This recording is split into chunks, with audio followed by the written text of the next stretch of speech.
Well, I'm concerned with surveillance across the board. I'm concerned with corporate surveillance and the unaccountable power that that is giving to a handful of large tech companies. And I'm, of course, concerned about government surveillance. What happens when the state gains access to these unprecedented troves of personal data? So this is a concern of mine for many years. And in the past months, I've been increasingly concerned as a suite of legislation moves forward in the UK, in the EU, and elsewhere that proposes measures that could be used to fundamentally undermine end-to-end encryption, which is the core technology that we have to assure and guarantee private communication in a world where almost everything we do is surveilled. And you've been locked in a fight with the UK and its proposed online safety bill at this point in time. The UK started the fight by proposing a bloated piece of legislation to which was added a clause that would have given Ofcom, and did in fact give Ofcom, the telecom and competition regulator, the power to mandate scanning software that would surveil every piece of communication that was sent between anyone, which is an illiberal undermining of fundamental rights, and would have constituted a backdoor in our encryption and in any encrypted communications technology. And that's really the crux, right, of the argument. How do you protect privacy, but also ensure that there isn't harmful and illegal content on platforms? How does that almost dichotomy resolve in your view? Well, let's be clear before we jump to that question that Ofcom issued a 1,700-page consultation the other day, and while I haven't had a magical body double able to read all 1,700 pages, I have been talking with our policy advisors, and it does appear that there is an exemption in that consultation for end-to-end encrypted messaging. So we want to make sure that that exemption is robust, but it does appear that those in power have heard our arguments, have heard the long-standing consensus from the technical community, and have recognized that it's actually not possible to wave a magic wand and scan everyone's communications privately. You know, even that phrase is itself a self-contradictory phrase. So, you know, we're glad that we seem to have broken through to the people who could enforce this. And then just back to my question there on that sort of debate, how to protect people's privacy, keep encryption there, but also ensure illegal, harmful content isn't spreading on platforms that are end-to-end encrypted. Is there a solution for that right now? I know there's early work being done on technologies that could perhaps solve the issue, but where are we in that? We need to be very clear in our terms. And part of what has happened, in my view, is that non-expert politicians looking for an issue, perhaps in good faith, that they can push forward and make their mark on the world, have confused a social media platform, a media broadcast platform, anything that touches a computer with, you know, these sort of platform harms. Now, Signal is not a social media platform.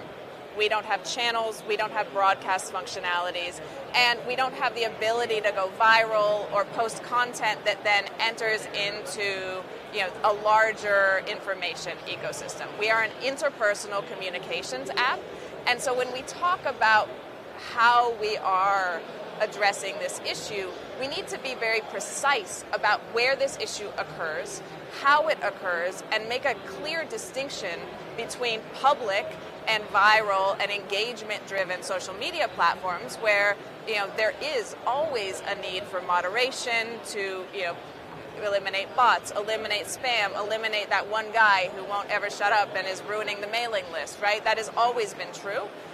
But we need to distinguish that from an interpersonal communication app that works a little bit more like the post service, right? Do we scan every letter?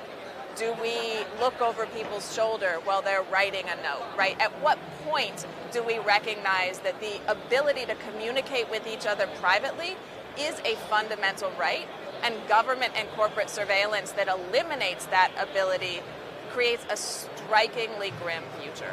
So I think we need to understand the problem that we're dealing with, and I think categories have been collapsed, Yeah. and the idea that harmful imagery proliferates over an interpersonal communications app is simply not true.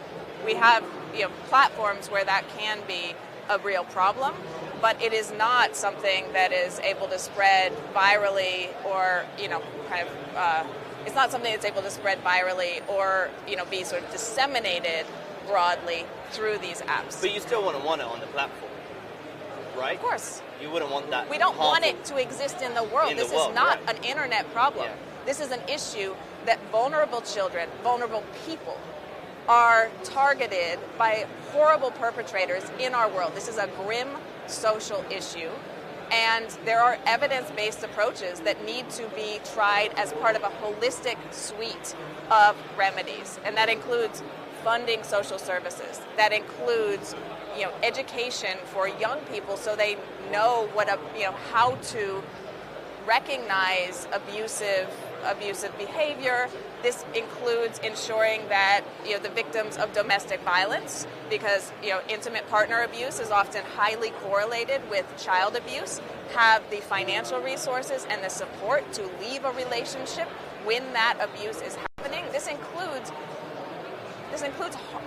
making our society and our social infrastructures more robust so we actually care about these human beings. We cannot abstract this problem online and pretend that that's where it exists, because it exists in the middle of our society, in the middle of our social interactions.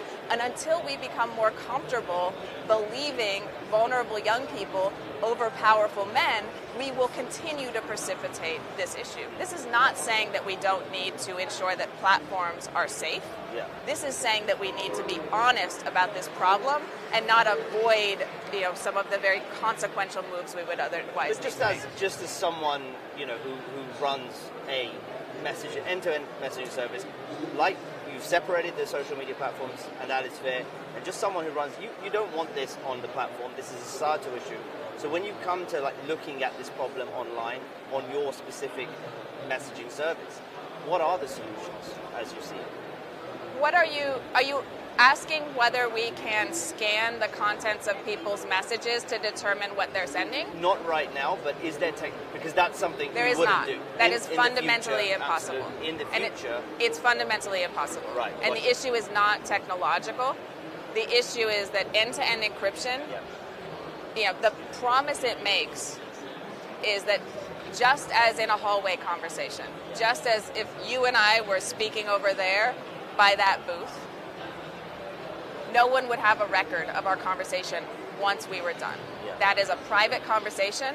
It doesn't exist otherwise. Just as if I wrote something down on a piece of paper and passed you that piece of paper, you wouldn't take my pen and then go to the pen manufacturer and say, what are you going to do about telling me everything that's ever been written by this pen? And the pen manufacturer would say, that's not how pens work. What are you talking about? Why are you projecting this problem onto the manufacturer of a pen when it actually exists somewhere differently?